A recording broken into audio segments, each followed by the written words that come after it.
Back. I hope you are all doing well. So हमारा today's initiative क्या है, हम आपको डेली वोकैब प्रोवाइड करेंगे और डेली क्या होगा, आपका 10 मिनट्स डोज होगा विद 10 न्यू डिफरेंट वर्ड्स। सबसे पहले एज अ टोल्ड यू कि क्या बेनिफिट्स है इसके। एक तो आपकी डिक्शनरी में, आपके माइंड में नए नए वर्ड्स आपको पता चलेंगे।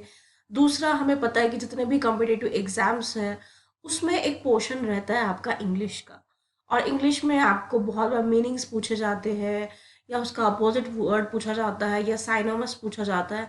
ये कहीं भी आपको कभी कभी क्या होता है कि जैसे अगर इंस्टेंटली आपको चीज़ एक्यूरेट नहीं याद आ रही है, बट आपको उस चीज़ का थोड़ा भी अंदाजा है कि उसका मतलब क्या है, उसका अर्थ क्या है, फिर भी आप उस चीज़ को एलिमिनेशन मेथड से क्या कर दोगे, सॉल्व करोगे।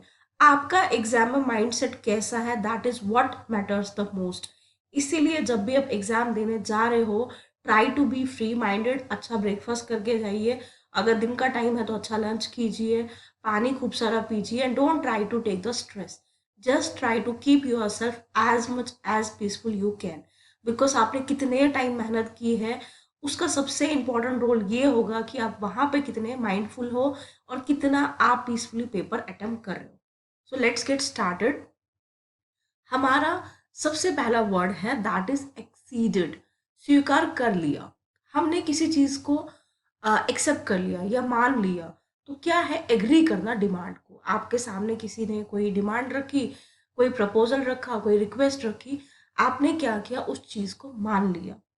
तो उसका सेम वर्ड साइनोमस क्या होंगे, एग्री करना, अपनी रजामंदी देना, कंसेंट प्रोवाइड करना, और एक्सेप्ट करना। और इसका टोटली अपोजिट क्या होगा भाई, नहीं मानना। आप उस डिमांड को नहीं मान रहे हो, डिससेंटेड होते हो, रिफ्यूज कर देते हो। और इस पे हम क्या सेंटेंस फ्रेम कर सकते हैं, बहुत इजी सा है। गवर्नमेंट है, गवर्नमेंट ने एक्सीड कर दिए public pressures to review the tax. आप इसमें कोई भी अपनी मर्जी का भी सेंटेंस मुझे कमेंट बॉक्स में लिख के दे सकते हो, बिकॉज उससे क्या होगा, ये आप सिर्फ इस पर्टिकुलर वीडियो के लिए नहीं, हर वीडियोस में या कहीं से भी कोई भी वर्ड सीखते हो। सपोज आपने वर्ड सीखा ब्यूटीफुल, आप उस वर्ड ब्यूटीफुल को लो, पहले समझो वो क्या है, एडजेक्टिव है, नाउन है, प्रोनाउन है। ठीक है, आपका सबसे पहला इन वर्ड्स को समझने से पहले आपका नाउन, प्रोनाउन, वर्ब, एडजेक्टिव ये क्लियर होना बहुत ज़रूरी है। टाइमली मैं भी आपको वर्ड्स के साथ साथ ये चीज़ें बताऊंगी। वर्ब मतलब कोई क्रिया दिखाना, कोई काम दिखा रहे हैं, और जब वो चीज़ एडवर्ब होगी तब हम उसमें कोई चीज़ ऐड करते हैं। She is writing very slowly, जब हम very slowly, very beautiful, extra ordinary, ये सब चीज़ें वर्ड यूज़ करते हैं, दैट मीन्स एडवर्ब। जब हम कोई क्रिया दिखा रहे हैं, it means verb. The next one is हमारे पास, दैट इज जिसे हम प्रोनाउंस करते हैं इनसपरेबल। इसका मतलब क्या होता है, डिफिकल्टी और ऑब्स्टैकल। ऑब्स्टैकल हम सबको पता है क्या होता है, कोई भी रुकावट हो गई, कोई भी हमारे काम में विघन आ रहा है, या कोई भी प्रॉब्लम्स क्रिएट हो रही है। अब इसका ऑब्वियस सी बात है, साइनोनिम्स तो होंगे। यही चीज़ें कि भाई हमारा क्या हो रहा है, सबसे पहले इनविंसिबल है, मतलब वो चीज़ें नहीं हो पा रही है। और एंटोनिमस क्या है, इसका उल्टा, इसका मतलब वो हो रहा है। सुटेबल मीन्स वो चीज़ हो रही है ना। आप वर्ड को देखो, देखो यहाँ पे आपको एक चीज़ तो ये वर्ड पता चल रहा है, इसके साथ में आपको एक दो वर्ड्स और पता चल रहे हैं। जैसे यहाँ पे हमने ये चीज़ देखी कि इस वर्ड का मतलब था इन, ये वर्ड था इनसुपरेबल, इट मीन्स ये चीज़ नहीं हो पा रही है ना। लेकिन हमने जब यहाँ से इन हटा दिया, हम सिर्फ सुपरेबल देख रहे हैं, इट मीन्स जो चीज़ पॉसिबल है। इन सुपरेबल जो नहीं हो पा रही है, डिफिकल्टी है या ऑब्स्टैकल है, और सुपरेबल है जिसमें कोई ऑब्स्टैकल नहीं है, वो पूरी तरह से क्या हो पा रही है, कंप्लीट हो पा रही है। द नेक्स्ट वन इज हमारे पास, दैट इज कंसील्ड। कंसील्ड, अब ये क्या है, meaning give to advice someone. आप क्या कर रहे हो, किसी को एडवाइस दे रहे हो। इसका साइनोनिम्स क्या होगा, एडवाइस दे रहे हो, कन्फेड कर रहे हो। और इस पे हम सेंटेंस क्या बना सकते हैं, he was concealed by supporters to return the Germany. उसको किसी ने एडवाइस करी कि आप क्या करो, जर्मनी के लिए रिटर्न करो। Then the next word we are having is, अभी हमारे पास जो वर्ड है दैट इज एवनीसेंट। एवनीसेंट क्या होता है, जो चीज़ बहुत जल्दी से ख़त्म हो जाती है, कोई भी ऐसी चीज़ जो बहुत जल्दी वैनिश हो जाती है। जैसे आपने देखा है कि जब छोटे बच्चे जो लिक्विड सा होता है जेल टाइप का, उसमें वो बैलून्स टाइप के बनाते हैं, वाटर बैलून्स, और वो एकदम से फेड हो जाते हैं। सो वो चीज़ जो जल्दी से डिसअपियर हो जाती है उसे हम कहते हैं एवनिसेंट। अब इसका सेम वर्ड क्या होगा? वैनिशिंग, बहुत जल्दी खत्म होने वाली। फेडिंग, बहुत जल्दी वो क्विकली खत्म हो रही है। देखिए फ्लीटिंग, और इसका अपोजिट यहाँ पे ध्यान देना, अपोजिट वर्ड्स में एंडलेस, जो कभी भी खत्म नहीं होती। इटर्नल, इटर्नल चीजें तो वैसे भी कभी खत्म नहीं होती। अगर आप खुद को समझते हो, खुद को जानते हो, आपके अंदर इटर्निटी है, इस यूनिवर्स के अंदर इटर्निटी है, तो चीजें कभी भी खत्म नहीं होती है। एवरलास्टिंग, जो हमेशा रहेगी। हम इसमें सेंटेंस क्या बनाया है, ये कहते हैं कि जो आपकी बातें होती है वो तो खत्म हो जाती है, फेड हो जाती है, लेकिन जो आपकी राइटिंग्स होती है वो क्या रखती है? फुटप्रिंट्स। क्योंकि राइटिंग्स हमेशा रहेगी ना। अब हम किताबें पढ़ रहे हैं, ये वर्ड्स पढ़ रहे हैं, इट मीन्स ये हमेशा से थी और आगे भी ये क्या होगी? पास ऑन होती जाएगी। So welcome to the next word, that is inscrutable. अब इसका मतलब क्या होता है? इम्पॉसिबल टू अंडरस्टैंड और इंटरप्रेट। आपको जब कोई चीज समझ ही नहीं आई तो इंटरप्रिटेशन तो उस पर दोगे नहीं। इसका सेम वर्ड क्या बन जाएगा आपका? अनरीडेबल। आपको कोई हैंडराइटिंग ऐसी है या कोई ऐसी लैंग्वेज लिख दूं जो आपको नहीं समझ आती है, तो इट मीन्स वो आपके लिए समझना ही बहुत मुश्किल है। और इसका अपोजिट वर्ड मीन्स यहाँ पे सही चीज होगी, अंडरस्टैंडेबल, इंटेलिजिबल, फेथ ओम्बेल, मीन्स आपको वो चीजें समझ आ रही है। और सेंटेंस क्या होगा? Their many inscrutable beliefs of that ancient religion. बहुत सारी ऐसी चीजें हैं जो हमें नहीं समझ आती है, लेकिन एंशंट रिलीजन में वो क्या है, वहां पे वो चीजें अवेलेबल है। द नेक्स्ट वर्ड एक वर्ब है, दैट इज डपलोर। डपलोर का मतलब होता है फील और express strong disapproval of something. आप किसी चीज को स्ट्रांगली रिजेक्ट कर रहे हो।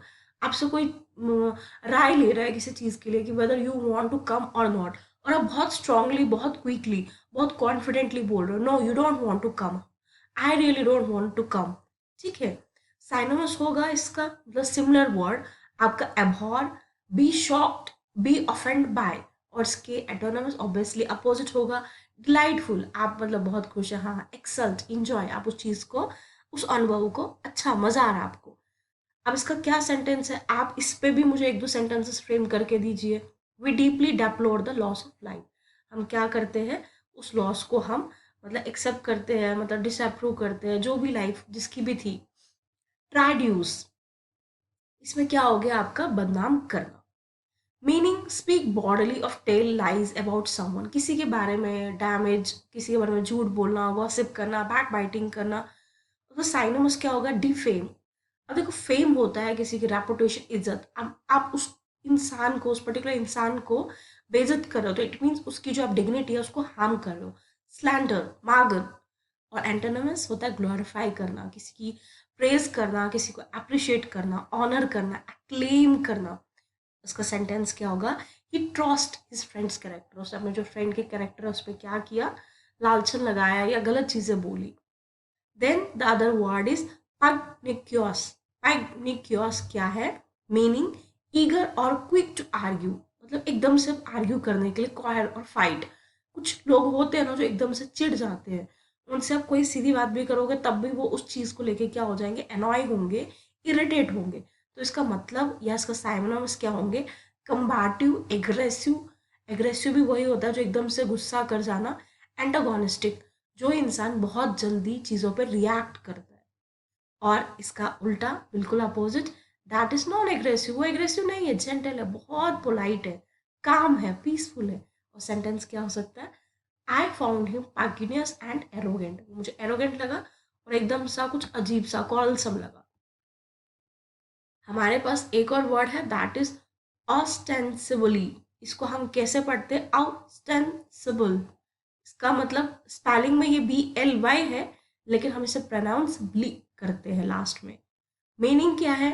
अपेरेंटली और, बट परहेप्स नॉट एक्चुअली, मतलब थोड़ा सा लग रहा है बट पूरी तरह से यकीन नहीं है। साइनोमस क्या है? अपेरेंटली, सीमली, वो चीज़ें होगी। इट मे रेन, हमें पूरी तरह से नहीं कह रहे it will rain, it may rain, बारिश हो सकती है, अनुमान है। और इसका एंटोनिमस इम्पॉसिबली, हो ही नहीं सकता, इम्पॉसिबली, इम्प्रोबेबली। सेंटेंस क्या बन सकता है? Troops were sent in obstinately to protect the civilian population. वहाँ पे जो भी पॉपुलेशन थी उसको प्रोटेक्ट करने के लिए। The last word is that is nimble, चतुर, एकदम ठीक है, एक्टिव, चालाक, meaning quick and light in the moment, और एक्शन जो एकदम से एक्ट करता है। देखो अभी आप प्रिपरेशंस कर रहे हो, बहुत सारे प्लान्स करते हो लेकिन एक्शंस कम करते हो, तो आप चतुर नहीं हो। अगर आप एक्शंस कम और प्लान्स भी रख रहे हो बट एक्शंस को भी मैच करो, इट मीन्स आप क्या हो, समझदार हो।